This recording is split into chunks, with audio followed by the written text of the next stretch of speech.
श्रीराम नमस्कार. आज 1 फेब्रुवारी 2026 श्रीमद भगवद गीता व मनुष्य जीवन भाग 56. मागच्या भागामध्ये स्वभाव हा भाग आपण पाहिला. मनुष्याचं स्वतःची विचार पद्धत,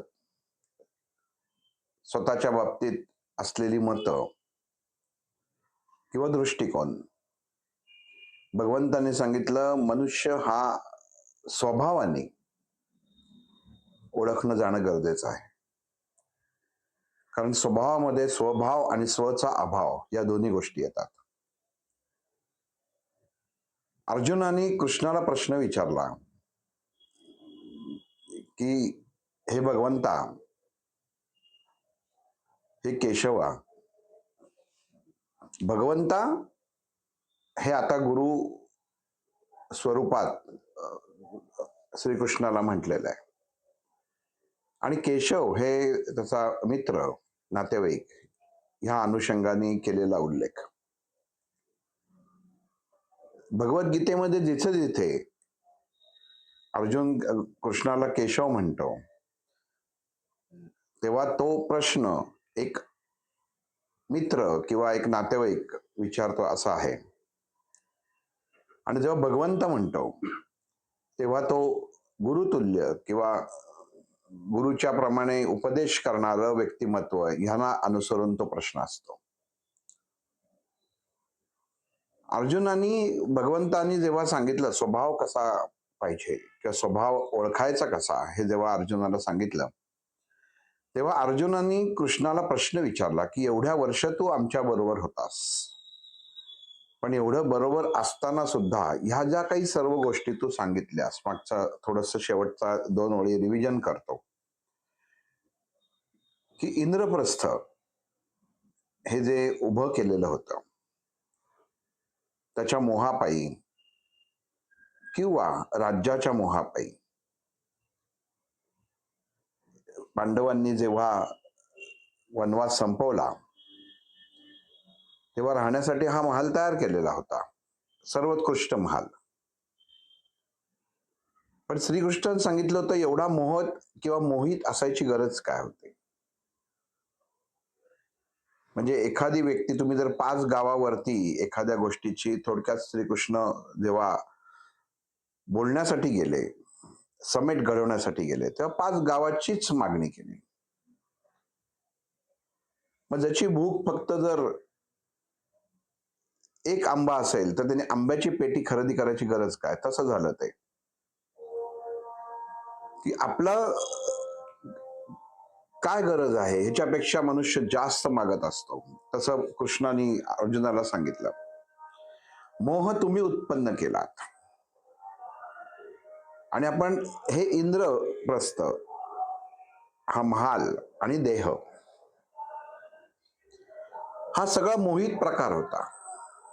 आपण त्याचं महाभारतात वर्णन ऐकलं किंवा अजून कुठं ह्याचं वर्णन केलेलं असेल तर त्याच्यात बऱ्याच गोष्टी अशा होत्या की या मनुष्याला मोहून टाकणाऱ्या होत्या. मग भगवंत इथं अर्जुनाला सांगतात की स्वतःच मोह उत्पन्न करायचा. आपण ज्याला म्हणतो की सध्याच्या जीवनामध्ये त्याला सगळ्यात एक वेगळा शब्द वापरू, ह्याला निगडीत होणार नाही पण वेगळा शब्द वापरू की स्वतःच समोरच्याला लाच कशी घ्यावी किंवा तू घे काही काळजी करू नको असं सांगण्यासारखं येते. मोह उत्पन्न केला, समोरच्याच एखादी गाडी मारुती वापरत असेल तर मला त्याच्यापेक्षा वरच्या कंपनीची किंवा मागातली गाडी पाहिजे, ही सद्यस्थिती झाली. पण तेव्हाची स्थिती काय होती, हस्तिनापूर असलेला दरबार राजवाडा याच्यापेक्षा उत्तम असा महाल जो मोहून टाकणारा होता. वर्णन काय केलेलं आहे की मोहून टाकणारा महाल. मग जर मोहून टाकणारी गोष्ट जर मनुष्य या जीवनामध्ये उत्पन्न करत असेल आणि त्याला जर एखादा मोहित होत असेल तर इथं कर्माच्या अनुषंगाने दोष दोघांचाही येतो. म्हणजे मोहासाठी उत्पन्न करणं, मी काय, स्वयं काय आहे, स्वतःतला अहंकार हा दाखवण्यासाठी हा मोह उत्पन्न केला जातो. सुंदरता नक्कीच असावी. जशी या महालामध्ये होती, की महालामध्ये तुम्ही म्हणाल, की त्याच्यात मनाप्रमाणे जर एखादी गोष्ट केली तर त्याला मोहून कसं म्हणता येईल? एखादं पाणी किंवा एखादी फरशी अशी होती, की तिथं पाणी असावं असं वाटत होतं, की जिथं पाणी होतं ती फरशी असल्यासारखं वाटत होतं. हे उत्पन्न केलेलं होतं. हे कशासाठी? तर मोहासाठी उत्पन्न केलं होतं. मग मायाजाळ हे अशाच पद्धतीने उत्पन्न केलं जातं. मग भगवंत सांगतात, मनुष्य जीवन जगत असताना अशा अनुषंगाने जेव्हा गोष्टी तयार करतो, त्याच्यात कुठं ना कुठेतरी तो स्वतः अडकतो. मग ह्याचा जर आजच्या परिस्थितीच्या अनुसार जर विचार केला तर तुम्ही म्हणाल, म्हणजे आम्ही घरामध्ये डेकोरेशन करतो किंवा जे चांगलं उत्तम गोष्टी करतो ते करायलाच नाही पाहिजेत. त्या नक्कीच कराव्या. पण ज्यांनी मोह उत्पन्न होतो, एखादा चोर चोरी करायला तेव्हाच प्रवृत्त होतो तेव्हा त्याला कळतं की समोरच्या घरामध्ये भरपूर पैसा आहे किंवा एखाद्या स्त्रीच्या माणसाच्या अंगावर भरपूर दागिने आहेत. आता जे दागिने परिधान करतात त्यांची चूक नसते. ते म्हणतात की आमची परिस्थिती, आम्ही दागिने परिधान करणार. पण ज्याच्यातनं मोह उत्पन्न होतो, मग भगवंतानी ह्या मोहाला इथं विकाराचं स्वरूप पण दिलेलं आहे. जिथं मोह उत्पन्न झाला तिथं विकार उत्पन्न झाला आणि तिथं पाशही उत्पन्न झाला. म्हणजे ज्ञानेश्वरी त्याचं भुंग्याचं उदाहरण दिलेलं आहे की त्या कमळातला परागकण खायला तो भुंगा जेव्हा येतो तेव्हा तो परागकण खाल्ला गेला तर तसं नाही होत. कदाचित मला हे उद्या मिळणार नाही म्हणून तो त्याच्यामध्ये जेवढं आपली क्षमता आहे त्याच्यापेक्षा जास्त खायचा प्रयत्न करतो आणि त्यातल्या त्या फुलाच्या सुवासानी त्याच्यामध्ये गुंगून जातो, स्वतःचं मन हरवून बसतो. आणि जेव्हा संध्याकाळ होते तेव्हा ती कमळ जे दिवसभर उमललेलं असतं ते कोमेजतं आणि त्या कोमेजलेल्या कमळामध्ये तो भुंगा अडकून मरण पावतो. एक गोष्ट म्हणून जर बघितलं तर ही सहज गोष्ट आहे, पण भुंग्या हा एक कठीण लाकूड कोरणारा असतो. म्हणजे कडक गोष्ट कुरतडण्याची ताकद ज्याच्यामध्ये आहे ती व्यक्ती किंवा तो त्या क्षणी तो भुंगा हा त्या मोहापायी, त्या सुगंधाच्या मोहापायी, त्या पराग कणांच्या मोहापायी स्वतःची शक्ती गमावून बसतो. त्याला कळत नाही, तो मोहित होतो की माझ्यामध्ये हे बल आहे, पण तो इतका गुरफटून गेलेला असतो, त्याला ज्ञानेश्वर माऊलींनी मोहजाल म्हटलेला आहे. इतका तो गुरफटतो आणि त्याच्यातच स्वतःचं मरण पत्करतो तो. मग भगवंत अर्जुन सांगतात, मनुष्य जीवन जगताना असाच मनुष्य जगत असतो. तो स्वतः भोवती मोह इतका निर्माण करतो. त्याला जगण्यासाठी जसं आपण लहानपणापासून शिकत आलेलो आहे, अन्न वस्त्र निवारा ह्या 3 गोष्टी माणसाच्या मूलभूत गरजा आहेत. पण त्या किती? घरामध्ये जर 50 पोती तांदूळ भरून ठेवला तर ती मूलभूत गरज होते का? एखादं घर ऐपतीप्रमाणे तुम्ही अगदी बंगला बांधा, सगळं बांधा, पण मूलभूत गरजा या शब्दाचा अर्थ काय? जेवढं पाहिजे तेवढंच. मग भगवंत इथं सांगायचा हा प्रयत्न करतायत सर्व जणांना, भौतिक गोष्टींचा उपभोग जेवढा कमी तेवढा मनुष्याला पाश कमी, तेवढा मनुष्याला मोह कमी. पण मनुष्य हा मोहामध्ये आज थोडस घेतलंय, जे आपण सापडतात माणसं गुन्ह्यामध्ये सापडतात, या ईडी वगैरे सारख्यांकडे सापडतात, खोलीची खोली बंडल भरून असतात, पण जगण्यासाठी किती पैसा त्याचा वापर करणार हा जर त्यांनी हिशोब केला तर त्याच्या लक्षात येईल आपल्या कित्येक पिढ्या बसून खातील. पण मग एवढी माया गोळा करायचं कारण काय? तर हा पाश आहे. मग भगवंत अर्जुनाला सांगतात की मोहपाश हा मनुष्यच तयार करतो, जसा तुम्हीही केलात. आणि या मोहपाशामुळे मनुष्याची वृत्ती बदलते आणि वृत्ती बदललं की त्याचं जे बोलणं असतं त्याच्यामध्ये अहंकार यायला सुरुवात होते. दुर्योधन जेव्हा पडला किंवा तो धडकला असं आपण समजू, काही ठिकाणी सांगितलं की आरशाला धडकला, तिथं काहीच नव्हतं, आरसा होता. आणि काही ठिकाणी होतं की पाण्यात पडला, कारंजं नव्हतं पण तो पाण्यात पडला, तिचं पाणी होतं. प्रश्न काय होतं त्याचा नाहीये, हे सर्व पाहिल्यानंतर जिचा स्वतःच्या बुद्धीवरती विचारधारेवरती उत्तम नियंत्रण असलेली ती द्रौपदी त्याला हसली. हसणं हा काही गुन्हा नाहीये. एखादी आपण गोष्ट आपण असं पटकन रस्त्याने आपण जाताना एखादा घसरतो, आपण पण हसतो, कारण ती अशी कृती असते की आपल्या मेंदूने कधी बघितलेली नसते किंवा त्याच्यामध्ये आपल्याला एक प्रकारचा आनंद मिळतो. आपण वर्गामध्ये शाळेमध्ये असताना एखाद्याला बाकाच्या खालनं कर्कटक टोचायचो, चिमटा काढायचो आणि मग त्याला त्रास झाला की इतर वर्गातली मुलं हसायची. त्या व्यक्तीला तो त्रास होत असतो पण त्याची मजा दुसरी लोक घेत असतात. मग भगवंतानी इथं सांगितलेलं आहे, ही जी हसलेली आहे हिने भोग उत्पन्न केलाय. कर्माच्या दृष्टिकोनातनं तो भोग झाला, कर्मभोग झाला. पण नुसती हसली का? तर नाही. हसल्यानंतर एवढंही म्हणाली, आंधळाचा मुलगा आंधळाच. आज तो दुर्योधन होता, म्हणजे आपण जर विचार केला की एका बाजूला दुर्योधन आहे, एका बाजूला अर्जुन आहे. जसं आपण चित्रपट बघत असतो की एखादा नायक ज्याची ताकद पण नसते आणि तो खलनायक बलदंड असतो, पण जेव्हा तो नायक त्याला मारतो तेव्हा एक प्रकारे मनामध्ये आनंद होतो, पडद्यावर आपण जेव्हा हे पाहतो तेव्हा. पण काही वेळा असं कळतं की त्याची चूकच नव्हती, हा नायकाची गैरसमज होता आणि मग नंतर ते एकमेकांना भेटतात. पण इथं दुर्योधनाला जरी निर्बुद्ध म्हटलं असतं, तो वृत्तीने वाईट म्हटलं असतं, तरी ज्या क्षणी ही कृती घडली, ज्या क्षणी ही कृती घडली त्या क्षणी तो नव्हता जो तो होता. आणि मग आपण जेव्हा आपण म्हणतो की आपण दुसऱ्यावर हसणं सोपं असतं,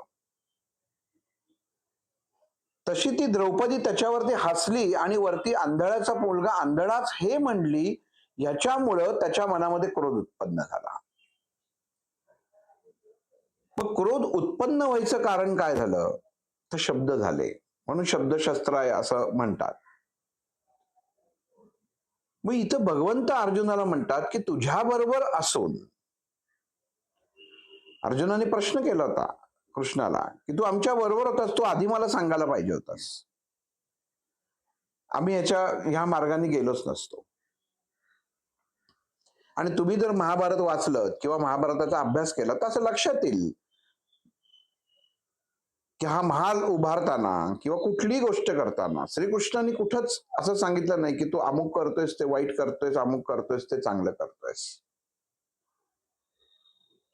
भगवंत फक्त स्थितीच्या वेळी समोर असायचे, कृतीच्या वेळी कधी समोर नसायचे. किंवा कधी कुठेही तुम्हाला वाचायला मिळणार नाही की भगवान श्रीकृष्णांनी त्या महालाची स्तुती केलेली आहे, किती सुंदर महाल बांधलाय, वैभवशाली महाल बांधलेला आहे, सापडणारच नाही.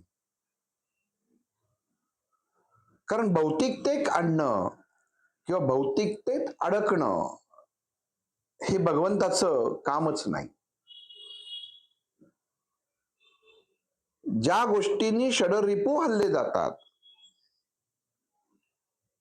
ती गोष्ट नियंत्रित असणं गरजेचं आहे, आणि मग इथं अनियंत्रित होते. ही हसली, तो चिडून निघून गेला, मनामध्ये राग ठेवला.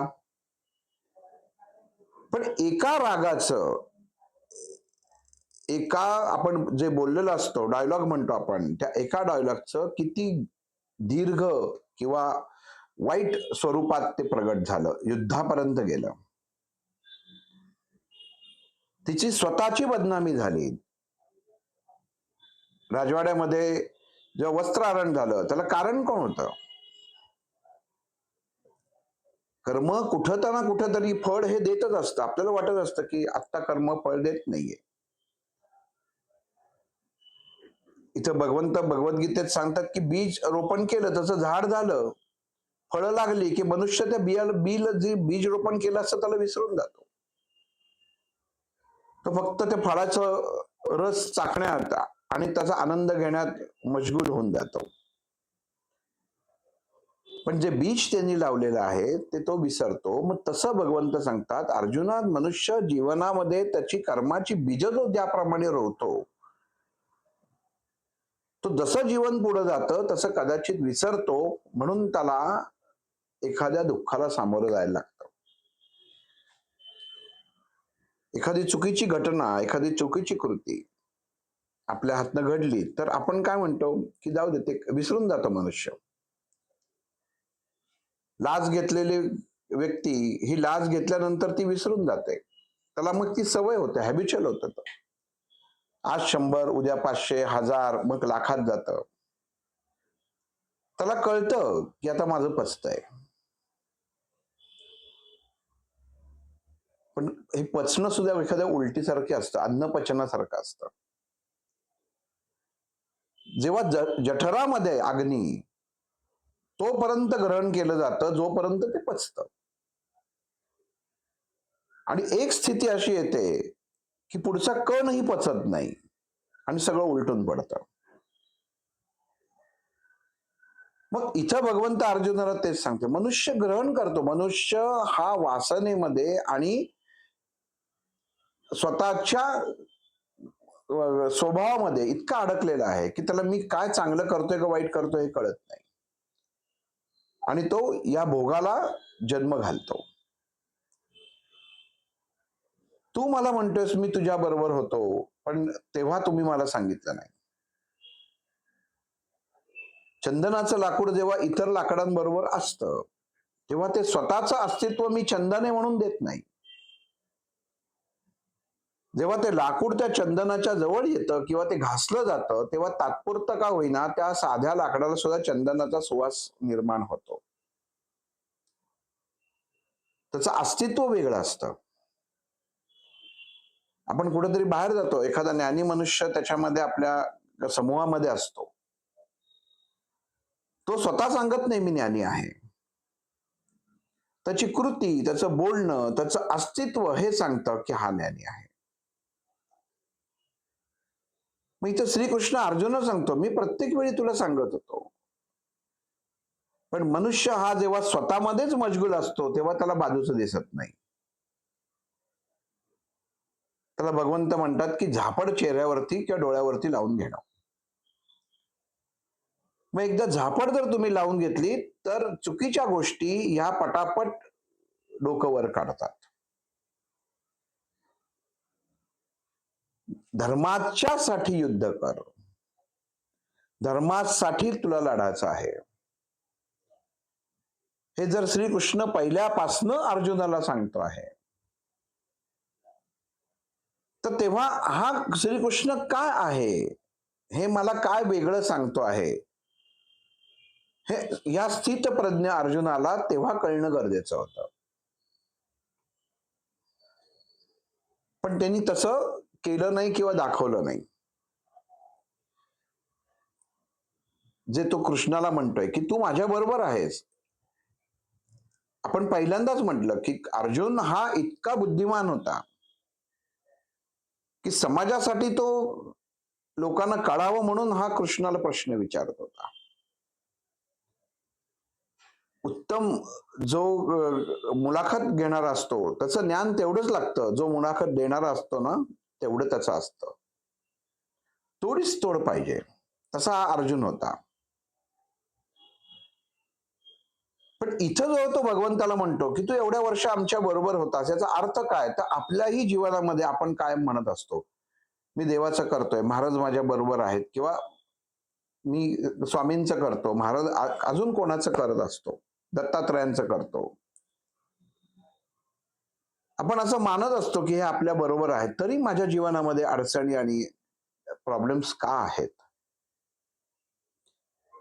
त्याचं कारण असं आहे की आपण त्यांच्या मार्गावरती, त्यांनी नेमून दिलेल्या नियमांवरती आपण चालत नाही. जसं टेंबे स्वामींनी सांगितलं, एक मूठ अन्न बास होतं. अशी कित्येक उदाहरणं आहेत की मनुष्याला एक दिवस जगाचा असेल तर त्याला मूठभर अन्न बास होतं. कित्येक संत साधू असे आहेत की सकाळी उठताना एक मूठ अन्न त्या कोठारातनं काढतात आणि त्याच्यावरती आपला अख्खा दिवस घालवतात. म्हण आहे, एक मुठ्ठी अनाज. मग याचा अर्थ हे प्रमाण ठरलेलं असताना सुद्धा मनुष्य जास्त आपल्याला अमुक पाहिजे, तमुक पाहिजे, भाताबरोबर फरसाण पाहिजे, ह्या सर्व भौतिक गोष्टी झाल्या तो घेत असतो. मग भगवंत अर्जुनाला इथं सांगतायत, मी जेवढं देतो, जेवढं दिलेलं आहे तेवढंच जर मनुष्यांनी घ्यायचा प्रयत्न केला किंवा त्याच्याच मार्गाने चालायचा प्रयत्न केला तर मनुष्य जीवनामध्ये अडचणी राहणारच नाहीये. एखाद्या वासना ही तुम्हाला एवढ्यासाठी दिलेली आहे की त्याची तुम्ही पूर्तता करावी, पण ती ज्या वासना गंध जर झाला, त्याचा जर तो पाश झाला तर नाश झाल्याशिवाय राहणार नाहीये. मग आपण हे मागं बघितलेलं आहे की षडरिपू आपण पाहिलेले आहेत की षडरिपू शरीरात कसं काम करतात. मग इथं भगवंत अर्जुनाला सांगतो, मी तुझ्या बरोबरच होतो. आपल्या बरोबर असलेला मित्र, आपल्या बरोबर एखादी मित्र मैत्रीण असेल तर तिची आवड निवड आपल्याला चांगली माहिती असते, किंवा तिची बुद्धिमत्ता काय, तिची विचारधारा काय, हे आपल्याला माहिती असते.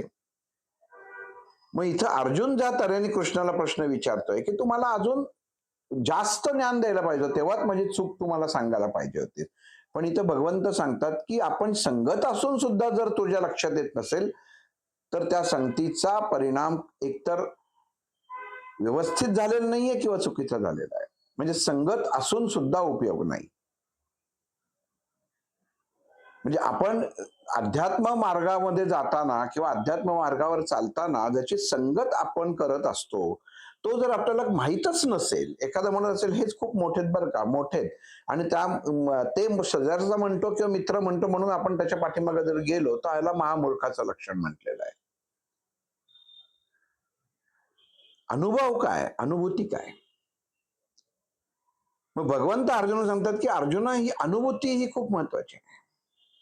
अनुभव आला, स्वभाव कळला, पण तुला अनुभूतीच आली नाही. तुला कित्येक वेळा झाला. अशी कित्येक उदाहरणं आहेत कर्णाची, अर्जुनाची, की कृष्णाने प्रत्येक वेळी अर्जुनाला सांगायचा प्रयत्न केला होता, तू वैचारिकता बदल.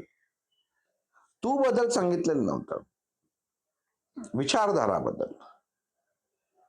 ज्ञानेश्वरांनी हेच सांगितलं, खळांची व्यंकटी सांडव आणि त्या सत्कर्मी रती वाढव. खळ मरव नाही, वाईट माणसं मरवायला नाही सांगितलेलं. फक्त विचारधारा बदलली की सर्व गोष्टी उत्तम अवस्थेत होतात. मग इथं त्या 14व्या ओळीमध्ये कृष्ण अर्जुनाला सांगतात, स्थिती काय असते. प्रत्येक जीवनात येणारी स्थिती ही स्पर्शावरती अवलंबून असते. एखादा तवा ठेवलाय गॅसवरती, आपण आलो, घरी आलो आणि गॅसवर तवा आहे, गॅस बंद आहे. आपण आलो, चुकून जर त्या तव्याला हात लावला आणि अगोदर कोणीतरी घरातलं येऊन त्या पोळ्या करून वगैरे गेला असेल तर तवा गरम असतो, पण आपल्याला तो दिसत नाही. मग जाणीव जेव्हा होते तेव्हा तुम्ही त्याला स्पर्श करता, आणि मग स्पर्श केल्यानंतर एकदम आपल्या तोंडातनं म्हणजे आपण किंचाळतो, एखादी अपशब्द उच्चारतो, ही आपली प्रतिक्रिया झाली. आणि तोच तवा जर थंड असेल तर आपण उचलून बाजूला ठेवतो, ही संथ प्रतिक्रिया झाली. मग श्रीकृष्ण अर्जुन सांगतात, प्रत्येक जीवनामध्ये मनुष्य स्थितीला स्पर्श करून जर त्यांनी पाहिलं तर त्याला कळेल की वास्तव काय आहे. आपण बाहेर बसून अंदाज करत असतो. तुझ्या समोर जे उभे असलेले तुझे नातेवाईक आहेत, ह्याला तू स्पर्शच केला नाहीस. स्पर्श म्हणजे शारीरिक स्पर्श असा नाही, मानसिक स्पर्श, वैचारिक स्पर्श. एखाद्या नटीचा फोटो किंवा एखाद्या नटाचा फोटो लावतो आणि आपल्याला असं अंग शहारतं. स्पर्श कुठंच नसतो, मनाने केलेला स्पर्श असतो. एखाद्या दुकानामध्ये भरपूर मिठाई ठेवलेली असते, आपलं मन मोहून जातं, तोंडाला पाणी सुटतं. स्पर्श केलेलं नसतो किंवा ग्रहण केलेलं नसतं, पण मनाने स्पर्श केलेला असतो आणि मन ते घेतं. मग अर्जुना, मन मी तुझ्या बाजूलाच होतो, तुझ्या विचारधारेचा स्पर्शच मला झाला नाही तर तुला मी कसा कळणार. आपण त्याला म्हणतो, घरामध्ये लोकांचे बरेच प्रॉब्लेम्स असतात. आम्ही एवढं देवाचं करतो, सकाळ संध्याकाळ स्तोत्र वाचतो, पारायण करतो, विष्णू सहस्त्रनाम म्हणतो, अजून काही काही म्हणतो, पण संकट काही किंवा प्रॉब्लेम्स काही हटत नाहीये. त्याचं कारण काय? समोर आहे पण स्पर्श नाही. पोथी हातात आहे, त्याचा म्हणजे तुम्ही म्हणाल की शारीरिक स्पर्श आहे पण मनाचा स्पर्श नाही. आणि जेव्हा मनाचा स्पर्श होतो, गजानन महाराजांच्या पोथीमध्ये जेव्हा दुसरा अध्याय जेव्हा चालू होतो तेव्हा बंकटलालाला महाराजांचा मनाने स्पर्श होतो, अस्वस्थता निर्माण होते.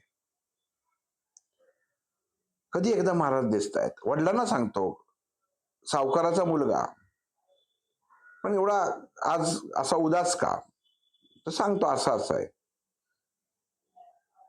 ही पोथीची सुरुवात आहे, म्हणजे पोथीमध्ये काही अनुभव नाही पण स्पर्श झाला. म्हणून मनाचा स्पर्श हा सर्वोत्तम मानला गेलेला आहे. पण या स्पर्शाची चुकीची जाणीव होते तेव्हा मनुष्याच्या हातनं चुकीची कृती घडते. त्याला वासना म्हणतात आणि मोह म्हणतात. म्हणून भगवंतांनी इथे अर्जुनाला सांगितलंय, युद्धाचा तू नकारच देतोय म्हणजे तुला मोह झालाय. मोह कसा? मोह आपण म्हणतो खाण्याचा मोह होतो, पिण्याचा मोह होतो, वासनेचा मोह होतो, पण हा कृष्ण अर्जुनाला मोह कशाचा म्हणतात? तर मोह असा स्पर्शाचा मोह अडकलेला आहे, नात्यात अडकलेला आहे. एक गोष्ट एकत्र झाली की त्याच्यातलं वेगळे पण कळत नाही. दूध साखर एकत्र केलं की कळत नाही ते की दूध कुठलं आणि साखर कुठले, मग त्याला गोड दूधच म्हणतात. तसं आपल्या भावनांमध्ये, घरामधल्या असलेल्या परिस्थितीमध्ये आपण जेव्हा मनाने एकत्रित होतो, मनाचा स्पर्श होतो, तेव्हा मनुष्य मोहात अडकतो. वाक्य परत सांगतो, आपल्या घरातल्या सगळे व्यक्ती असो, मग आई असो, वडील असो, भाऊ असो, पत्नी असो, बहीण भाऊ कोणी असो, आपण जेव्हा नात्यानी त्यांच्यामध्ये अडकतो, आपण म्हणतो किती प्रेम आहे एकमेकांचं, पण भगवंत म्हणतात हा मोह आहे. हा जो स्पर्श आहे भावनेचा, हा मोह आहे. हा स्पर्श जो आहे हा पत्नीला किंवा पतीला, हा वासनेचा आहे. भावना बाहेर बाह्य अवस्थेत भावना प्रगट होते. अंतर्मनात कोण म्हणतो की हा भावना प्रधान व्यक्ती आहे, कळतं कसं? जेव्हा बाहेर प्रगट होतं तेव्हा कळतं. मग इथं अर्जुनाची दुःखाची भावना, गळून पडलेलं गांडीव, या भावना त्याच्यात सगळ्या बाहेर आलेल्या आहेत. आणि कृष्ण तेव्हा सांगतोय याचा अर्थ तिथं जोडलेला आहेस तू, स्पर्शात जोडलेला आहेस. मोह आहे तुला, हे नको जायला, हे माझ्यापासून दूर जायला नको. एक ना एक दिवस जाणार आहे. आणि चूक केलंय तर जायलाच हवं, हे कर्म सांगतं आणि धर्मही सांगतं. पण त्याला तू वेळेवर न्याय दिला नाहीस तर ते अधर्मी काम होतं. घरात एखादा मुलगा जर बिघडला, त्याच्या वडिलांनी जर त्याला वेळेत शिक्षा केली नाही किंवा वेळेत त्याला खणकवलं नाही, समजवलं नाही, तर समजून जायचं त्याचा नाश झाल्याशिवाय राहणार नाही. पण जर तो स्पर्श मोहित होऊन बसला की हा माझा मुलगा आहे, माझं बाळ आहे, एवढी करोडो संपत्तीचा हाच वारसदार आहे, काय करायचे, उधळली तर त्यांनी उधळू दे की. मोहाची वासनेत उत्पत्ती आणि त्याचा वासनेचा नाश. म्हणून एखादी गोष्ट फक्त संपत्ती नाही, संपत्ती अनेक मार्गाची असते. शारीरिक संपत्ती सुद्धा असते. शारीरिक संपत्तीला आपण धातूची संपत्ती म्हणतो. शारीरिक संपत्ती म्हणजे जर तुम्ही म्हणलात की त्याचे मसल्स चांगलेत वगैरे, तर तशी संपत्ती नाही. त्याचा धातू उत्तम, तो शारीरिक उत्तम, ही सुद्धा संपत्ती आहे. पण जसा जर तुम्ही भोग जास्त घेतलात तर ती संपत्ती संपायला वेळ लागणार नाहीये. म्हणजे नियंत्रण हवं. मग भगवंत इथं सांगतात की तू ज्या नातेवाईकांशी बोलतो आहेस यांना तू ओळखतोस. कारण अर्जुनाने प्रश्न केला ना, एवढ्या वर्ष तू माझ्या बरोबर होता तेव्हा तू मला सांगितलं नाहीस केशवा. मग इथं कृष्ण सांगतोयस तू त्यांच्यासाठी मोहित झाला, माझ्यासाठी मोहित झालाच नाहीस. मी तुला कळलो नाही, हे दुर्दैव आहे. ज्यांच्यासाठी तुला दुःख होत आहे त्यांच्यासाठी तू माझ्याजवळ करुणा करतोयस की मी ते युद्ध करत नाही, जाऊ दे.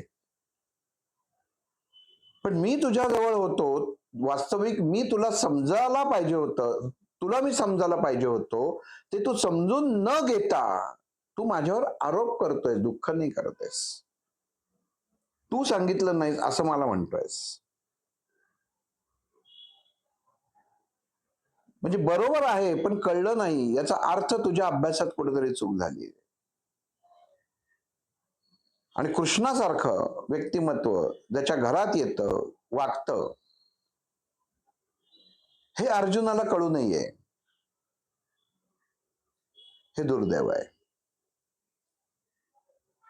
मग मनुष्य देहाच्या दृष्टिकोनातनं काय, बाह्य असलेल्या गोष्टी तुम्ही व्यसनांमध्ये लागलात, तो तर अंतरात्मा आणि हृदय, आपण म्हणतो ना की हे देह देवाचं मंदिर आहे, आत्मा हा त्यातला परमात्मा आहे आणि आपलं हृदय हा अर्जुन आहे. पण या हृदयाला तो परमात्माच कळला नाही, त्याची कृती कळली नाही, तर बाह्य अवस्थेत येणारी आवरण त्या हृदयावरती ताण निर्माण करतात, ज्याला आपण म्हणतो हृदयावरती, आपण आत्ताच्या भाषेमध्ये त्याला डिप्रेशन म्हणतो, तणाव म्हणतो. भगवंताशी जोडलं जात नाही, अंतरात्म्याशी मनुष्य जोडला नाही, बाह्य अवस्थेत जोडला गेला, म्हणजे मोहात जोडला गेला. अंतरात्मा उत्तम आहे का? अंतरात्मा, त्याच्यासाठी ध्यान करायला लागतं, प्रयत्न करायला लागतो, म्हणून ध्यान केंद्र जास्त आहेत का? माझ्या देहात असलेल्या अंतरात्म्याला मीच ओळखत नाही, त्याची माझी जाणीव व्हावी, त्याचा स्पर्श मला व्हावा, याचं शिक्षण मला बाहेरनं घ्यावं लागतं आणि ध्यान करायला लागतं. म्हणजे मला बाहेरच्या गोष्टी कशा हटवायच्या याचं शिक्षण दिलं जातं, म्हणजे ध्यान आहे. मग भगवंत इथं अर्जुनाला सांगतो मी तुझ्याच बरोबर होतो, मी तुझ्याच बरोबर आहे. मग अंतरात्मा त्या हृदयाला सांगतोय तुझ्या बरोबरच आहे मी, पण तू मला ओळखायला पाहिजेस ना. आपण म्हणतो ना आत्मक्लेश झाला, आत्मानंद झाला. मग क्लेश कशाला झाला? मग क्लेश झाल्यानंतर धडधडलं कोण? तर हृदय धडधडलं. आणि आत्मानंद झाल्यावर सुद्धा तेच हृदय धडधडलं. आत्मक्लेश झाल्यानंतर तेच डोळ्यातनं अश्रू आले आणि आत्मानंद झाल्यावर सुद्धा त्याच डोळ्यातनं अश्रू आले. पण दोन्हीमध्ये भिन्नता किती आहे. दिसत नाही पण स्पर्शाने कळतं. आणि जे स्पर्शाने कळतं तेच प्रगट होतं. भगवंताची माझ्यामध्ये भगवंताचं माझं सानिध्य प्राप्त झालेलं आहे आणि तो माझ्यामध्ये बसलेला आहे, हे एखाद्या संताला किंवा विद्वान व्यक्तीला सांगायला लागत नाही. ते बाहेरच्याला समोरच्याला कळतं की ह्याचं तेज किती आहे. त्याच्या तेजावरनं, त्याच्या आचार विचारावरनं कळतं की हा परमात्म्याशी जोडला गेलेला आहे. तुकाराम महाराज असो, ज्ञानेश्वर महाराज असो, तेज बघितलं की कळतं की जोडला गेलेला आहे. नाम नंतर जोडलं गेलं. नामाला ज्ञान प्राप्त झालं तेव्हा नाम जोडलं गेलं.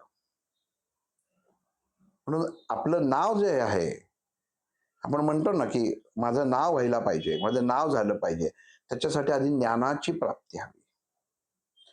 आणि ज्ञानाची प्राप्ती जर करून घ्यायची असेल किंवा व्हायची असेल तर आधी परमात्म्याची ओळख हवी, जी ज्ञानामार्फत होते. म्हणजे पांडुरंग, ज्ञानेश्वर आणि नामदेव. पांडुरंगाची प्राप्ती ज्ञानेश्वरांना होती, नामालाही झाली, पण ज्ञानामार्फत झाली.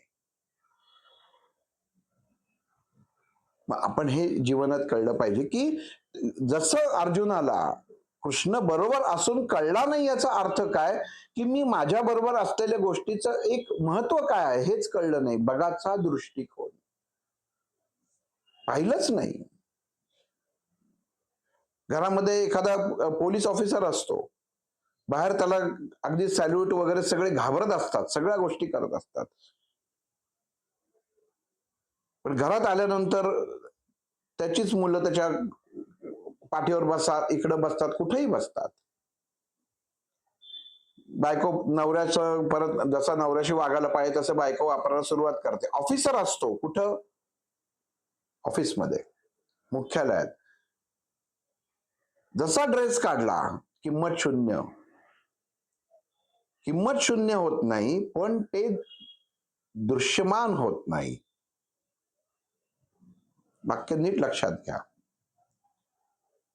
एखाद्या रस्त्याने चाललाय, एखादा जर धडकला, मारामारी झालं, हमरी-तुमरीवरती जातं. पण जेव्हा माणसाला कळतं की ज्याच्याशी भांडतोय तो पोलीस आहे, तो पहिला घाबरतो, पण दुसऱ्यांदा बघतो याच्या अंगावर काही ड्रेस नाहीये. पण एखादा पोलीस त्याच्यात काहीच ताकद नसेल पण अंगावर ड्रेस असेल तर त्याला मनुष्य घाबरतो, बाह्य अवस्थेला घाबरतो. मग देहाची बाह्य अवस्था म्हणजे देहाची वल्कल, हा ड्रेस म्हणजे काय, तर वल्कल आहे. भगवंत अर्जुनाला सांगतायत की अर्जुना, मनुष्य हा वल्कलांमध्ये अडकलेला आहे, बाह्य अवस्थेत अडकलेला आहे, प्रलोभनात अडकलेला आहे. हे वल्कल हा एक प्रलोभन आहे, तात्पुरतं असतं ते. नेता जरी असला तरी घरी आल्यावर टोपी काढून ठेवायला लागते, पोलीस असला तरी घरी आल्यावर ड्रेस काढून ठेवायला लागतो, वकील असला तरी घरी आल्यावर कोट काढून ठेवायला लागतो, कोणी असो. मग जेव्हा वल्कल बाजूला होतात तेव्हा मूळ जागृत अवस्थेत येतं. पण मी तुझ्या बरोबर वावरताना मूळ अवस्थेतच वावरत होतो. तू काय पाहिलंस, माझी वल्कल पाहिलीस. कृष्ण अर्जुनाला सांगतोय, नजर कशी पाहिजे, तू कोणाला पाहिलंस, तर त्या कृष्णाला पाहिलंस की जो बाहेरनं राजपुत्र होता. बाह्य अवस्थेतनं पाहिलंस, अंतर्मनातनं पाहिलं नाहीच. अंतर्मनातनं पाहिलं असंच तर तुला मी तो वेगळा भासलो असतो, किंवा तुला आज हे बोलायची वेळ आली नसतीस की तेव्हा का नाही सांगितलंस. आपल्या वडिलांचा दरारा काय, हे मुलगा मोठा जरी झाला तरी त्याला माहिती असतं. वडील म्हातारे होतात, पण लहानपणाने वडिलांनी जेव्हा एक नजर वर करून बघितलेलं असतं तेव्हा मुलगा घाबरून शांत त्या जागी थांबलेला असतो. नजर कशी असावी. मग इथं कृष्ण अर्जुनाला सांगतो की मनुष्य इथंच चूक करतो. दृष्टीदोष हा मनुष्याचा कमकुवत असलेला सगळ्यात मोठा भाग आहे पार्था. त्याला जे दिसत असतं ते तसं नसतंच. एखादी गोष्ट मी कायम बरोबर ठेवीन म्हणून तो हेवे दावे निर्माण करतो, पण त्याला ते माहीत नसतं हे तात्पुरतं आहे. ज्ञान हे एकमेव गोष्ट अशी आहे हीच कायम राहते. मी अनेक ज्ञानाच्या गोष्टी सांगितल्या. मागं एक गोष्ट सांगितली होती. मी एक आता रेफरन्स कंटिन्यू व्हावा म्हणून सांगतो की एकदा दोघ जण कृष्ण आणि अर्जुन चालले असताना एक मनुष्य येतो की ब्राह्मण भिक्षेकरी येतो. अर्जुनाला दया येते, तो त्याला एक सोन्याचं नाणं काढून देतो. तो ब्राह्मण निघून जातो. त्याच्या दुर्दैवाने त्याचं नाणं ते पडतं. परत तो भिक्षा मागायला लागतो. परत काही दिवसानंतर परत भेट येते. अर्जुन बघतो, अरे परत हाच. तो म्हणतो तुला मी मागं नाणं दिलं होतं. तर ते म्हणतो ते पडलं म्हणून परत देतो. आणि परत हीच गोष्ट होते. आणि तिथं अर्जुन कृष्णाला म्हणतो बघितलंस, तेव्हा त्यांनी एक हे दिलं, आता मी त्याला डबल मदत केली, दुसऱ्यात जास्त दिली. ही तू गोष्ट ऐकतो आणि सगळ्या नगराला जाऊन सांगतो की अर्जुन अशी मदत करतोय. सगळे बरेच जण येतात आणि अर्जुन सांगतात आमच्या या व्यथा आहेत, आम्ही काय करू. त्याला तुम्ही सोन्याचं नाणं दिलं, आम्हालाही काहीतरी द्या. अर्जुन म्हणतो ठीक आहे, उद्या सकाळी या, त्या सोन्याच्या डोंगरापाशी या. कथा काल्पनिक असतात ज्याच्यातनं आपल्याला काहीतरी बोध घ्यायचा असतो. तिथं तुम्हाला मी देतो. आणि तो तिथं जाऊन अर्जुन दुसऱ्या दिवशी हाताने स्वतःच्या त्या सोन्याच्या पर्वतामधनं राशीतनं काढून देतो. आणि अर्जुन कृष्णाला येऊन सांगतो बघ केवढी मोठा मी दानशूर आहे, केवढं मोठं पुण्य मी केलेलं आहे. म्हणतो ठीक आहे, आता सांग म्हणे कर्ण मोठा का मी मोठा. लक्षात घ्या अहम कसा निर्माण होतो. केलं कशासाठी, तर मी कर्णापेक्षा किती मोठा आहे हे दाखवण्यासाठी. म्हणजे त्याच्यामध्ये कुठलाही दानाचा भाग होता का. कृती केली पण मनात नव्हतं, दाखवण्यासाठी केली. आपण करतो ना 5,001 रुपये अन्नदान, मनात नसतं, दाखवण्यासाठी. उत्तम फळ मिळत नाही, आपल्याला वाटत असतं. अर्जुन कृष्ण फक्त स्मित हास्याने हसतो. दुसऱ्या दिवशी परत तोच ब्राह्मण परत अर्जुनाकडे येतो. आता त्याचं नित्याचं झालेलं असतं. परत अर्जुन नाणं काढायला लागतो, कृष्ण हाताने थांबवतो आणि त्याला सांगतो कर्णाकडे जा आणि तिकडनं घे, कर्णाकडनं घे. म्हणतो ठीक आहे, परत जातो. काही दिवस जातात आणि अर्जुनाला तो भिक्षेकरी ब्राह्मण दिसतच नाही. तो म्हणतो कसं काय झालं काय कळत नाही, म्हणजे हा आलेला नाही, कर्णाकडे तू पाठवलंस, मग त्याचा काही तिचा अपमान झाला का, काय झाला का. अस्वस्थ होतो अर्जुन. वास्तविक व्हायला नाही पाहिजे, ही मनाची अवस्था आहे प्रत्येक माणसाची. कृष्ण शांत असतो, तो म्हणतो चल आज तुझ्या प्रश्नाचं उत्तर देतो. जो भिक्षेकरी ब्राह्मण असतो तिथं त्याच्याकडे जातो आणि कृष्ण म्हणतो काय रे तू बऱ्याच दिवस झाले तू आला नाहीस काही मागायला. तो म्हणतो नाही, आता आमचं कर्ण अंगराज महाराजांनी कायमचं काम केलेलं आहे. अर्जुन म्हणतो असं काय केलं, मी तर माझ्या हाताने तुम्हाला माझ्या सोन्याच्या डोंगरामधलं सोनं काढून हाताने तुम्हाला दान केलेलं आहे, आणि असं त्यांनी त्याच्यापेक्षा मोठं काय केलं. कृष्ण ऐकत असतो. अर्जुनाने प्रश्न त्या ब्राह्मणाला विचारलेला असतो, भिक्षेकरी. तो भिक्षेकरी ब्राह्मण म्हणतो, जसं महाराज तुम्ही केलं तसंच कर्णाने आम्हाला सांगितलं की त्याच्याकडे पण एक डोंगर आहे, उद्या तुम्ही तिथं या. आम्ही सगळे आमच्या जेवढ्या झोळ्या होत्या तेवढ्या घेऊन गेलो की अंगराज कर्ण स्वतःच्या हाताने आम्हाला काहीतरी देतील. पण तिथं घडलं वेगळंच. अर्जुनाच्या मनामध्ये आनंद उत्पन्न व्हायला सुरुवात होते.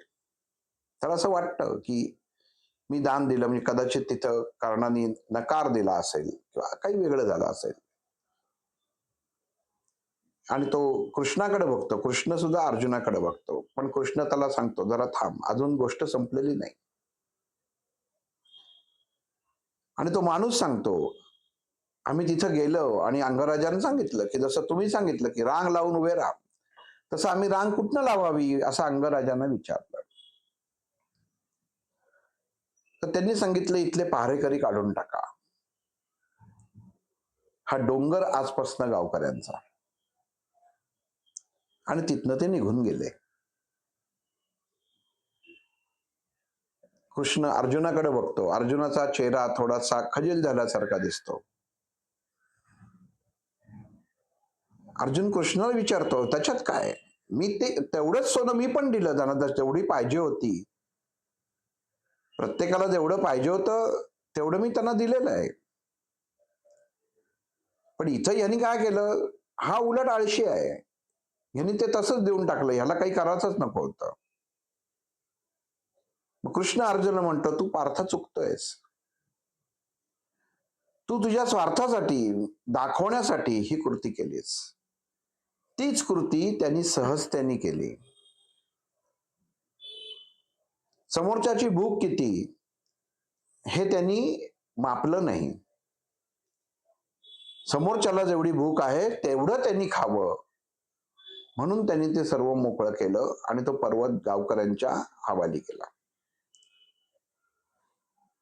सोन्याचा डोंगर होता नव्हता ही गोष्टी वेगळ्या झाल्या, पण बोध जेव्हा एखाद्या गोष्टीतनं आपल्याला घ्यायचा असतो तेव्हा ह्या अशा गोष्टी सांगितल्या जातात किंवा उत्पन्न लिहिल्या जातात.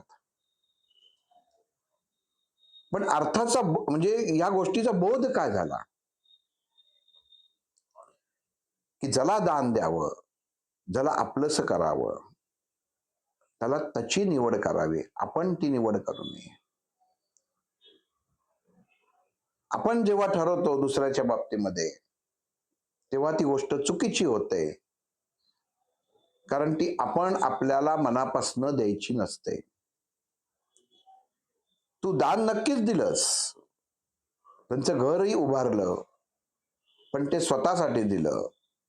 अर्थ असा की माझं चांगलं व्हावं, मी उत्तम पुढं यावं, माझं नाव व्हावं म्हणून एखादं जर तुम्ही दानधर्म केलात तर ते उत्तम कर्मांमध्ये मोजलं जात नाही. आणि एक हे तर मोजलं जातच नाही, शिवाय दुसरी गोष्ट परमात्म्याचा तुम्हाला ओळखही होत नाही. भगवंताची काय इच्छा आहे.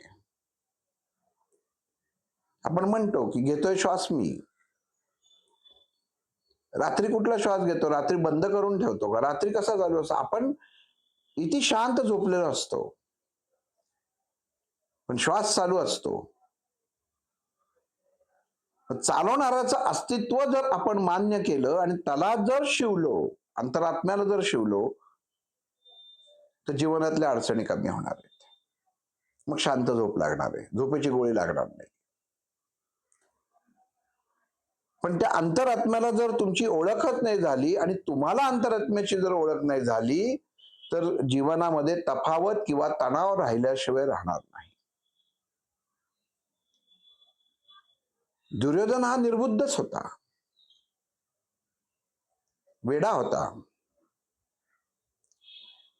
वेड्या माणसाला तुम्ही भात खायला द्या किंवा कच्चा तांदूळ खायला द्या, त्याला काहीच कळत नाही. तो तसा त्याची तोंड विक्षिप्त करून वाकडीत कृती करून तो खात असतो, त्याला जाणीवच नसते. म्हणून त्याला भगवंत म्हणतात की पापभीरू व्यक्तिमत्व, दुर्योधनासारखं व्यक्तिमत्व पापभीरू म्हणावं. बुद्धी आहे पण स्वतःच्या बुद्धीने चालला नाही बिचारा आणि अडकला. अनेक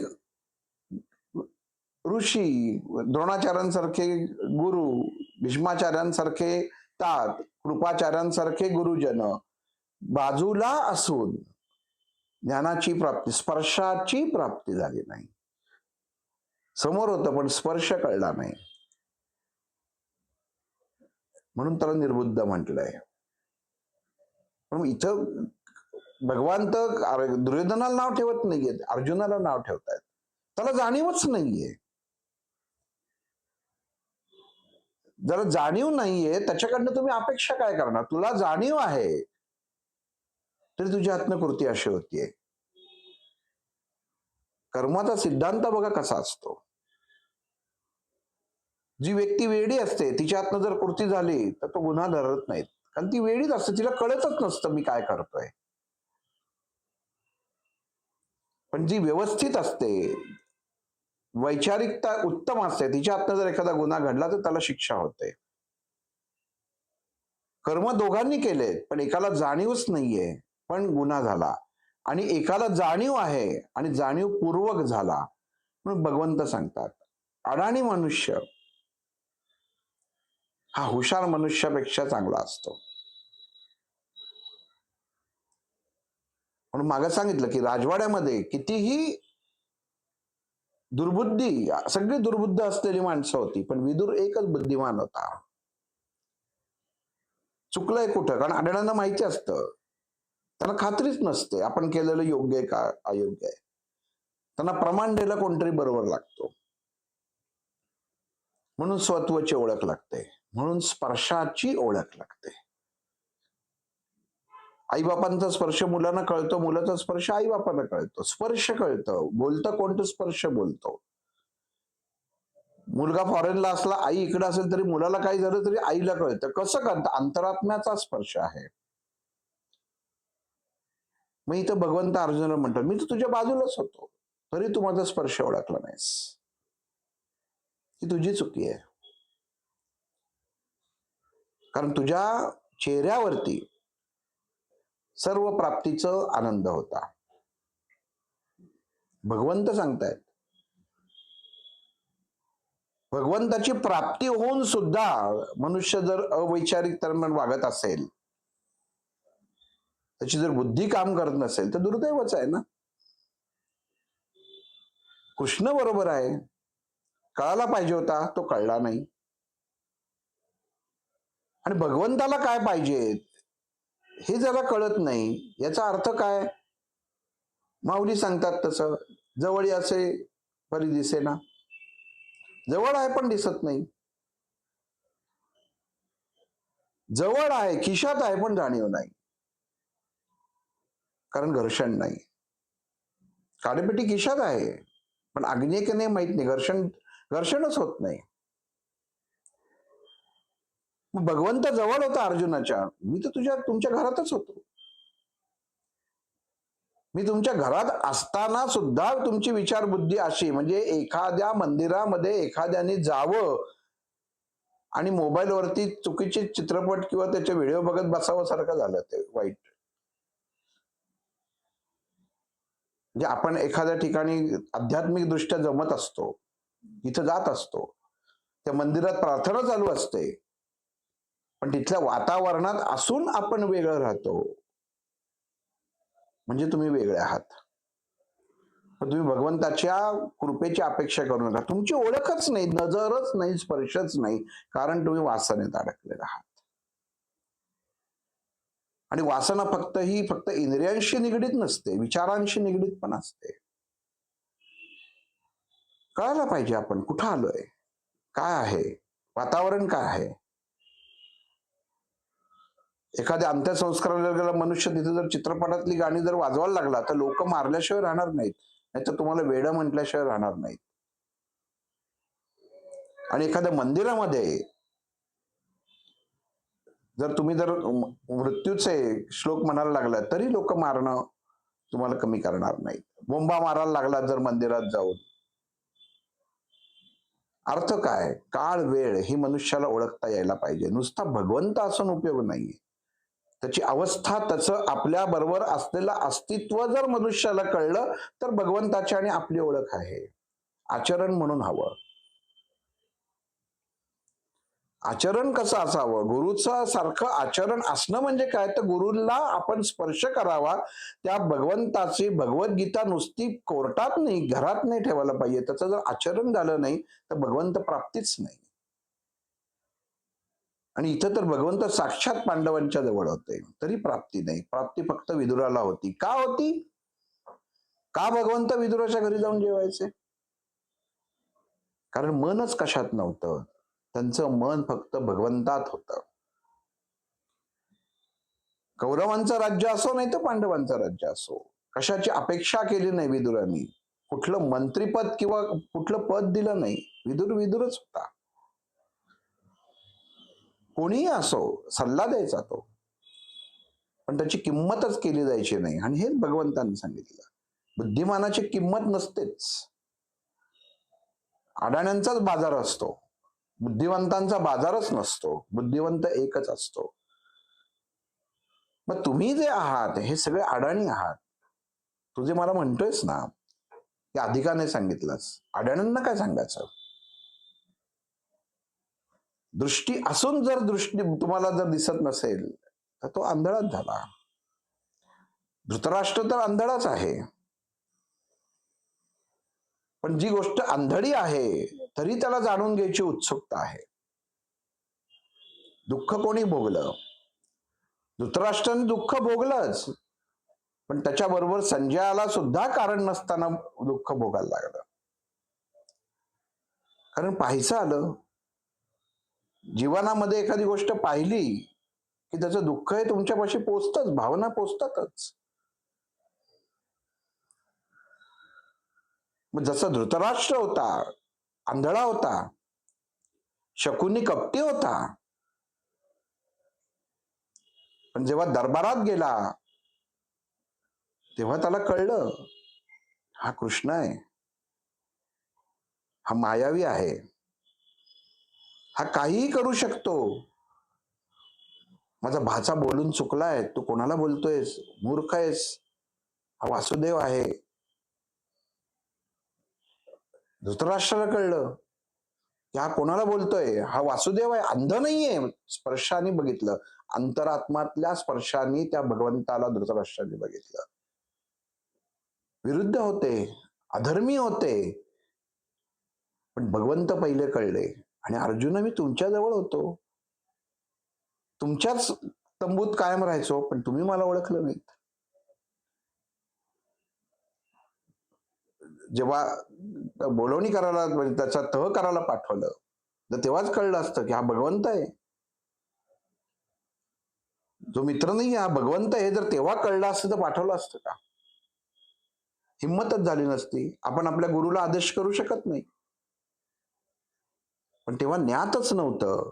पण त्याच क्षणी शकुनीला ज्ञात होतं. गंमत बघा, भीष्माचार्यांना ज्ञात होतं, धृतराष्ट्राला ज्ञात होतं, हा साधा सुद्धा नाहीये. जास्त वेळ पांडवांबरोबर काढला होता, थोडाच वेळ कौरवांजवळ होता, पण ज्ञात होतं. कपटी होता पण ज्ञात होतं. त्यांनी सांगायचा प्रयत्न केला, तू याला अडवाचा, याला बंदिस्त करायचा प्रयत्न करू नकोस, तू कोणाला बंदिस्त करतोयस माहित नाहीये. याला कसं कळलं शकुनीला? ओळख होती, भगवंताशी एकरूपता होती कुठंतरी शकुनीची. आपल्या कुटुंबावरती झालेला अन्याय, या अन्यायाला वाचा फोडण्यासाठी, त्याचं बदला घेण्यासाठी जेव्हा तो ह्या याच्यामध्ये हस्तिनापूरमध्ये आला, तेव्हा भगवंताचं स्मरण करूनच आलेला होता. हा बदला घेण्यासाठी आलेला आहे हे माहिती होतं. भगवंतांनी थांबवलं. आपण म्हणतो ना, एखादी व्यक्ती जर वाईट मार्गाने जात असेल तर भगवंत जर असेल तर त्यांनी आधीच थांबवायला पाहिजे होतं. नाही, भगवंतांनी सांगितलं, विचार करायची संधी तुला दिलेली आहे, मी अजून तुला काय काय देऊ. सर्व ज्ञान तुला दिलेलं आहे, तरी तू अज्ञानी जर राहत असशील, सुरी दिलेली हातात, पण त्याने तू फळ कापायचं का एखाद्याचं मान कापायची हे तुम्ही ठरवायचं, हे मी नाही ठरवणार. उत्पत्ती करणं हे माझं काम आहे, निर्मिती करणं हे माझं काम आहे. पण त्याचं कशा पद्धतीने तुम्ही त्याच्यावरती मात करता किंवा कशी परिस्थिती तुम्ही हाताळता, ज्या सुरीने एखाद्याला भोसकलं जातं त्याच सुरीने तो डॉक्टर ऑपरेशन पण करतो. ऑपरेशन करण्यासाठी त्याच सुरीने पोट काढतो. पण त्याला भोसकणं नसतं. एक वाचवण्यासाठी असतं आणि एक मारण्यासाठी असतं. ह्याला विचारधारा म्हणतात. हे भगवंत अर्जुनाला सांगतात. विचारधारा पाहिजे.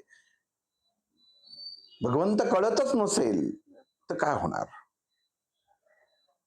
मग मोह तुला जसा उत्पन्न झालेला आहे, मोह ज्याच्यात तो अडकलायस, तो उत्पन्न होणारच आहे.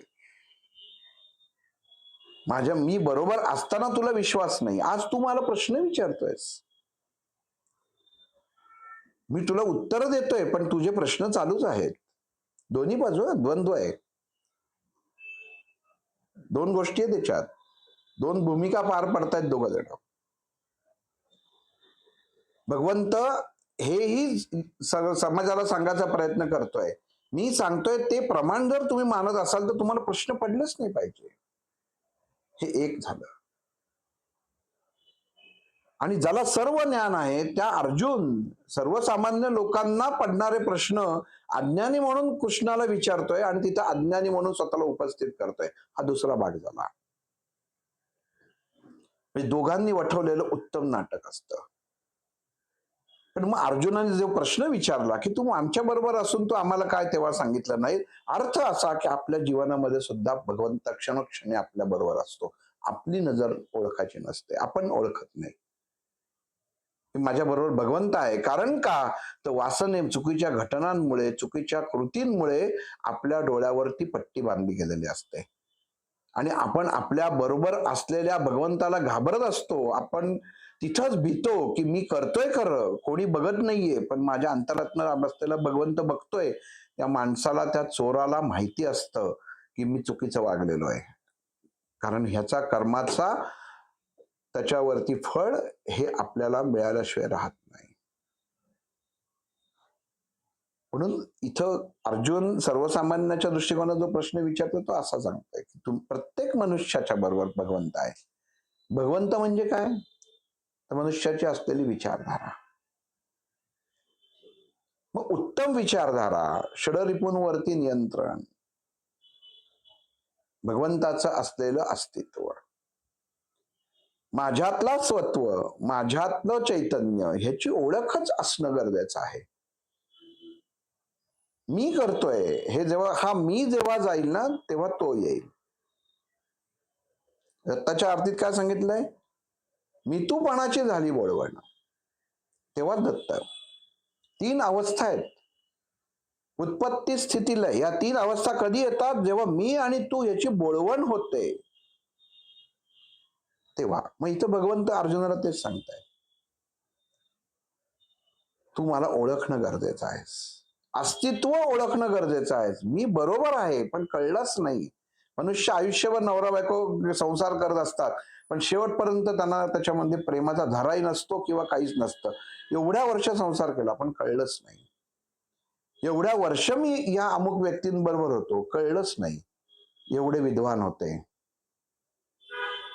एक दिवस जो येतो त्याला कळतं, अरे तू केवढ्या तुम्ही विद्वान माणसाबरोबर आहात. हा म्हणतो काय सांगता, मी तर 20 वर्ष आहे, मला तर काही कळलं नाही, कारण अंतरात्म्याचा स्पर्श नाही. मग भगवंत इथं सांगतात की परमात्म्याला तुम्हाला आपलं सगळं असेल तर अंतरात्म्याचा स्पर्श कळणं खूप महत्वाचं आहे. ज्या व्यक्तीला अंतरात्म्याचा स्पर्श कळतो ती व्यक्ती नात्यामध्ये अडकून राहत नाही. कृष्ण राहिला का अडकून, लहानपण केलं, कंसाला मारलं, तिथनं बाहेर पडला. अगदी आई वडिलांपासून त्याच्यामध्ये त्याला त्रास झाला, जन्मताच त्याच्यावरती संकट होती, तिथनं बाहेर पडला, परत गेला नाही. कृष्णाचं चरित्र तर बघितलं तर एकदा जिथनं तो बाहेर पडला तिथं तो परत गेलेला नाही. का सोडता आलं पाहिजे हे समाजापुढे सुद्धा दाखवणं गरजेचं आहे. असं होतं की कृष्ण परत गेलाय, त्याच माणसांमध्ये परत गेलाय. स्पर्श सगळीकडे होता, अंतरात्म्याच्या दृष्टिकोनातनं सगळ्यांपाशी होता, पण देहानी कर्मा करण्यासाठी दुसरीकडे होता. म्हणून आपण म्हणतो ना, अंतरात्म्याची आपण एखादी व्यक्ती आध्यात्मिक दृष्ट्या खूप मोठी असते. महाराजांशी शेगावला सगळे अंतरात्म्यातनं निगडीत असतात. आपण असतो पुण्यात, ते आहेत शेगावमध्ये, पण अंतरात्म्याने कनेक्ट असतो, जोडले गेलेलो असतो. आपण वास्तविक नसतो. मग भगवंत तसंच सांगतोय, मी सुद्धा सगळ्यांशी जोडलं गेलेलो आहे. जाणीव होणं हे तुमच्या हातात आहे, माझ्या हातात नाही. मी आहे. तुम्ही ओळखलं नाही त्याला मी काय चूक करू? मी थोडंच सांगणार मी भगवंत आहे, मी परमेश्वर आहे. तुला किती दिली मी उदाहरणं, मी तुला किती त्याचे साक्षात्कार दिले, तेव्हा तुला कळायला पाहिजे होतं की मी हा तुझा मित्र, हा वेगळा काहीतरी आहे, मला तुझ्याकडनं वेगळ्या कशाची तरी अपेक्षा आहे. तुला कळलंच नाही, आणि तुला न कळल्यामुळे म्हणून तुझ्या जीवनामध्ये अडचणी येत राहिल्या. म्हणून भगवंत आपल्या जीवनात असतो. आपण म्हणतो किती अडचणी आहेत मला, माझा पगार वाढत नाही, माझा व्यवसाय होत नाही, मला अमुक दुखणं आहे, मला तमुक दुखणं आहे, मूल होत नाही, लग्न होत नाही. कारण बरोबर जवळ असलेल्या भगवंताची अस्तित्वच आपण मान्य करत नाही, की तो आहे ना बरोबर, मग तो करेल ना, बघेल ना काहीतरी. अस्तित्व मान्य करणं खूप गरजेचं आहे. अर्जुनाने जो प्रश्न विचारला, तू होताच पण मला सांगितलं का नाहीस, कारण असून अस्तित्व जाणवलं नाही. म्हणून भगवंताचं अस्तित्व जाणणं हे खूप गरजेचं आहे. इथं शेवटी कसं आहे, ही भगवद्गीता आहे. कृष्णाला अर्जुन प्रश्न विचारतो, सर्वसामान्य दृष्टी सर्वसामान्यांसाठीच असते. तसं असतं तर भगवंता, तू गरीब आणि श्रीमंत हा भेद निर्माणच का केलास? बघा, त्यांनी शब्द सुद्धा त्याच्यामध्ये त्यांनी लगेच करायचा, तू हा भेद निर्माण का केलास? तू जर म्हणतो आहेस की सगळ्यांमध्येच मी आहे, तर मग भेद हा प्रकार तू का निर्माण केलास? भेदभाव का केलास प्रत्येकाला जन्म घालताना? मी राजपुत्र आणि हा समोरचा नोकर का आहे? हा भेद का निर्माण केलास तू? हे मग तुला सृष्टी निर्माण करताना एका झाडावरती हिरवी पानं आणि एका झाडावरती पिवळी पानं, एकामध्ये फळ आहे एकामध्ये फळ नाही, हे तू सृष्टी निर्माण करून काय साध्य केलंस? ज्याला फळच नाही तसा रस कसा कळणार? ज्या मनुष्याच्या मनामध्ये जीवनामध्ये आनंदच नाही, तो मनुष्य, त्याला आनंदाचा अर्थ कसा कळणार? म्हणजे दुःख निर्माण करायला किंवा त्या मनुष्याच्या जीवनात दुःख असाला, केशवा तुला असं वाटत नाही का की तूच कारणीभूत आहेस? दुःख तूच निर्माण केलंस ना. आम्ही ओळखलं नाही. तू वडीलधारा आहेस, माझ्या देहाचा मालक तूच आहेस, मी ओळखलं, पण अरे दुःख पण तूच निर्माण केलीस.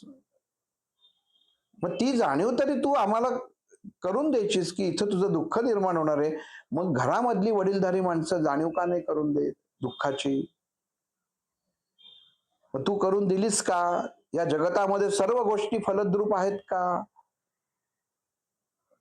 आलेला प्रत्येक प्राणी हा तू वेगळा निर्माण केलेला आहेस, हा असा वेगळा भाग का केला निर्माण? तू आत्मा तू एकच आहेस, स्वतःचं अस्तित्व एकच ठेवलंयस, पण सृष्टी निर्माण करताना मध्ये त्याच्यात तू भेद का निर्माण केलास?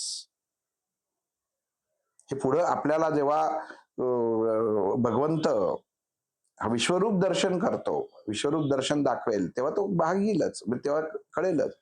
पण आज अर्जुनाने प्रश्न केलाय, काय गरज आहे तुला सगळ्याची वेगळी? तू तर एकच आहेस ना. मग तुला मजा वाटते का? तू मनुष्याला भोग देतोस आणि त्याच्यामध्ये तू आनंद घेत बसतोस. कारण जर दोघांमध्ये भांडण असेल तर तू एकाचीच कोणाची बाजू घेतोस, दुसऱ्याची बाजू घेतच नाही. तू समेट का नाही घडवून आणत? तू मला म्हणतोय स्पर्श नाही, मग जो योग्य तऱ्हेने वागतो त्याला तुझी ओळख झाली असं म्हणता येईल का? मग जो योग्य मार्गावर चालतो आहे, जे ताक्षरी आहेत, हे जे तुझे भक्त आहेत, हे जर तुझे भक्त आहेत, तू जर त्यांना कळलेला आहेस, असं असताना सुद्धा ते विरोधा पक्षात म्हणजे ज्या कौरवान पक्षात, अधर्म पक्षात उभे आहेत, तर हे तुझं अपयश नाही का? तुम्ही तर दोघं एकत्र आहात, दोघं एकमेकांना ओळखतात, मग तू त्यांची बुद्धी का नाही बदलू शकत? तू त्यांची विचारधारा का नाही बदलू शकलास? ते तर तुझे भक्त आहेत, ते ओळखतात. हा दुर्योधन तू म्हणतोयस हा अडाणी आहे, पण तू एवढा ताकदवान आहेस, तुझी ताकद आहे, तू त्याची बुद्धी बदलू शकतोस. त्याला सद्विवेक बुद्धी मार्गावरती तू नेऊ शकतोस, पण तू नाही नेलस. हा जो शकुनी आहे, तू म्हणतोयस की त्याला तुझी ओळख आहे, त्या शकुनीच्या मनामध्ये जे कपट आहे त्याच्या जागी तू असं का नाही करत की त्यांनी सांगावं स्वतःच्या भाच्याला दुर्योधनाला की तू करतोय चुकीचं आहे, हे नको करायला. त्याच्या मनामध्ये असलेली आपल्याला बदला घेण्याचा जो त्याच्या मनामध्ये त्यांनी संकल्प केलेला आहे, याला तू अनुमोदन देतोयस. तुला असं वाटत नाही का की त्यांनी सुद्धा 100 जणांना मारून तो स्वतःला कर्म एक वाईट कर्माला जन्म किंवा कारणीभूत ठरणार आहे? तू फक्त स्वतःच्या अनुषंगाने विचारधाराने सांगतोयस, पण आमच्या अनुषंगाने जर विचार केला तर आम्ही साधारणच आहोत, आमची बुद्धी ती काय? पण तू तर बुद्धिवान आहेस ना. मग तू ही सर्व सृष्टी निर्माण करून तुला कुठला या मधुसूदना आनंद होतो? तू निर्माणच कशासाठी केलं? ज्याच्यातनं त्रासच होणार आहे, ज्याच्यातनं भांडणच होणार आहे, अशी त्याची निर्मिती तू कैलीसच कशासाठी? का तुला आनंद होतो? तुला स्वतःचं अस्तित्व दाखवायचं आहे म्हणून आनंद होतो. स्वतःची ओळख प्रत्येकाला पटली पाहिजे म्हणून तू याची निर्मिती केलीस का? भगवान श्रीकृष्ण याचं काय उत्तर देतात आपण पुढच्या भागात पाहू. श्रीराम.